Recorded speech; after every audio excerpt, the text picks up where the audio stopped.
Hello guys, welcome to my channel Indian TV shows update.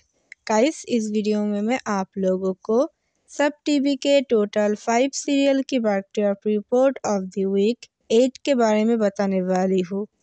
5 number position पर है श्रीमद् रामायण। श्रीमद् रामायण का TRP rating है 0.6 rating point. 4 number position पर है तेनाली रामा। तेनाली रामा सीरियल का टीआरपी रेटिंग है 0.7 rating point. 3rd number position पर है Pushpa impossible. Pushpa impossible serial का टीआरपी रेटिंग है 0.8 रेटिंग पॉइंट।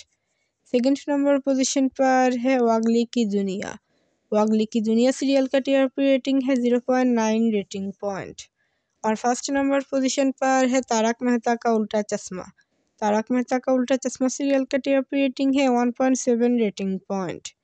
सब टीवी के ऑल सीरियल में से कौन सी सीरियल है आपकी फेवरेट, हमें कमेंट पर बताइए। Thanks for watching. Please subscribe my channel for more latest update.